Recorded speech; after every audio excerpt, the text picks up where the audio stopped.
한 주간의 이슈를 살펴보는 주간 이슈픽 강민지 기자와 함께하겠습니다. 강 기자 어서 오십시오. 안녕하세요. 네, 바로 첫 번째 이슈픽부터 살펴보겠습니다.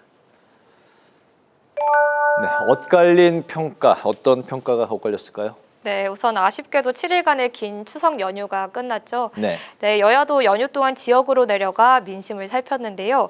민주당은 이재명 정부에 대한 기대와 이 내란 청산 요구를 부각한 반면에 국민의힘은 정부의 무능과 이 성급한 개혁에 대한 이 국민들의 피로감이 민심에 드러났다고 평가했습니다. 네, 보통 이제 추석 밥상머리, 민심 이렇게 이야기를 많이 하는데 여야가 평가했던 민심이 차이가 많이 나는군요. 네, 맞습니다. 매년 그렇듯 명절 민심을 놓고 여야가 이번에도 서로 다른 평가를 내놓은 건데요. 네. 정청래 민주당 대표는 연휴 기간 전북과 전남, 광주, 서울 등지 등을 돌며 직접 민심을 확인했다고 밝혔습니다.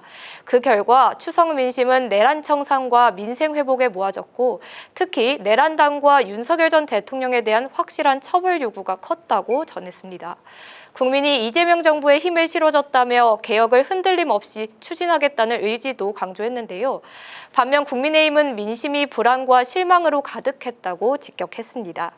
장동혁 대표는 한거의 민심은 넉넉하지도 평안하지도 않았다면서 추석 민심은 민주당의 독선과 독재를 막아달라는 주문이었다고 비판했는데요.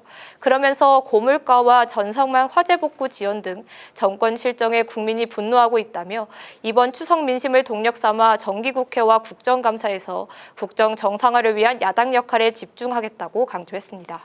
네, 그리고 이제 이번 연휴 기간 중에서 정치권에서 이제 가장 소란스러웠던 이슈 중에 하나가 좀 뜻밖에도 이 대통령 부부의 예능 프로그램 출연이었다고요? 네, 맞습니다. 이 논란은 지난 3일에 주진우 국민의힘 의원이 자신의 SNS에요.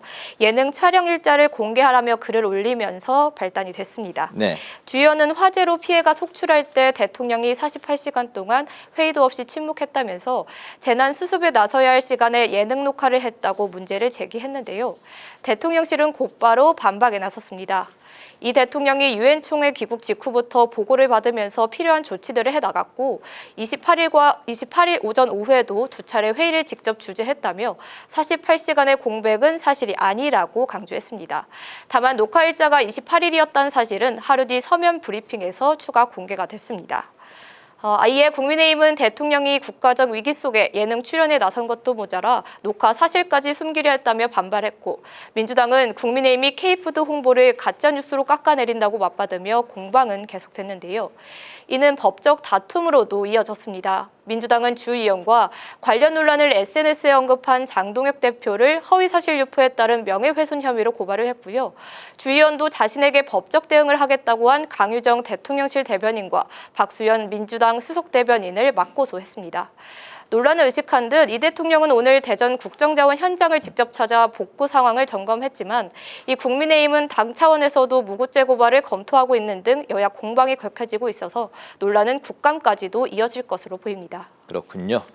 알겠습니다. 두 번째 이슈픽도 살펴볼까요? 네, 폭풍 전야. 네, 국회 다음 주 월요일부터 시작되는 이재명 정부 첫 국정감사 준비에 돌입했습니다. 네. 국회 사무처는 오늘 종합 상황실을 열고요. 내실 있는 국감 준비에 나섰고요.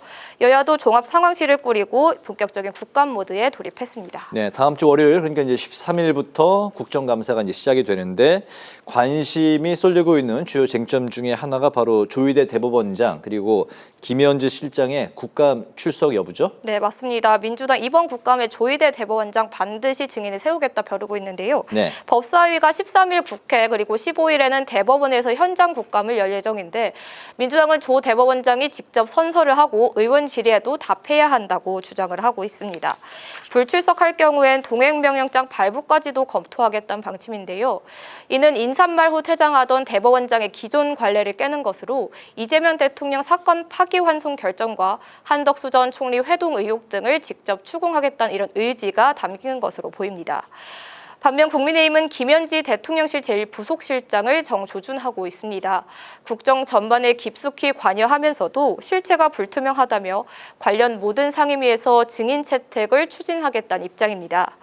김 실장은 최근 총무비서관에서 부속실장으로 자리를 옮겼는데요. 야당은 이를 국감 출석을 피하려는 인사이동이라고 의심하고 있습니다.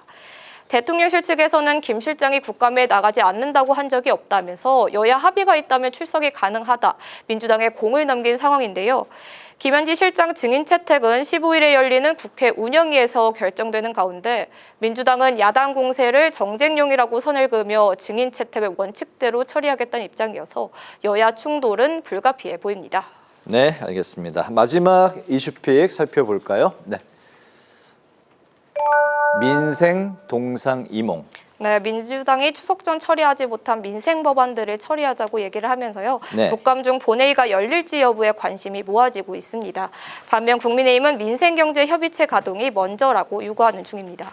네, 통상적으로는 이제 국정감사 기간 중에는 본회의를 열지 않는 게 관례지 않았나요? 네, 맞습니다. 이 국회 상임위가 지방이나 해외에서도 열리기 때문에 일정을 맞추기가 어렵거든요. 네. 이 때문에 국감 때는 보통 본회의를 열지 않습니다.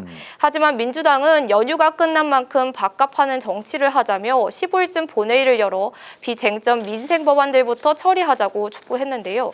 추석 전 처리하지 못한 60여 개 법안 중 응급실 뺑뺑이 방지법 등 여야 이견이 적은 10여 개 법안만이라도 우선 처리하자는 주장입니다. 국민의힘도 민생 법안 처리에는 공감대가 있는 상황인데요. 다만 입법 독주에 대한 사과와 태도 변화가 먼저라는 입장입니다. 여야가 이른 시일 내에 만나 일정 협의에 나설 것으로 알려진 가운데요. 여야 협의가 되지 않을 경우엔 전체 법안에 대해 필리버스터에도 나설 수 있다는 분위기입니다. 다만 민생 발목 잡기라는 프레임이 우려되는 만큼 국민의힘도 신중한 태도를 보이고 있는데요. 대신 민생경제협의체를 가동하자고 맞불을 놓은 가운데 협의체 첫 회의조차 열리지 못하고 있어 돌파구 찾기는 쉽지 않은 상황입니다. 네, 오늘 이슈픽 여기까지 듣도록 하겠습니다. 국회 방송의 강민지 기자와 함께했습니다. 말씀 고맙습니다.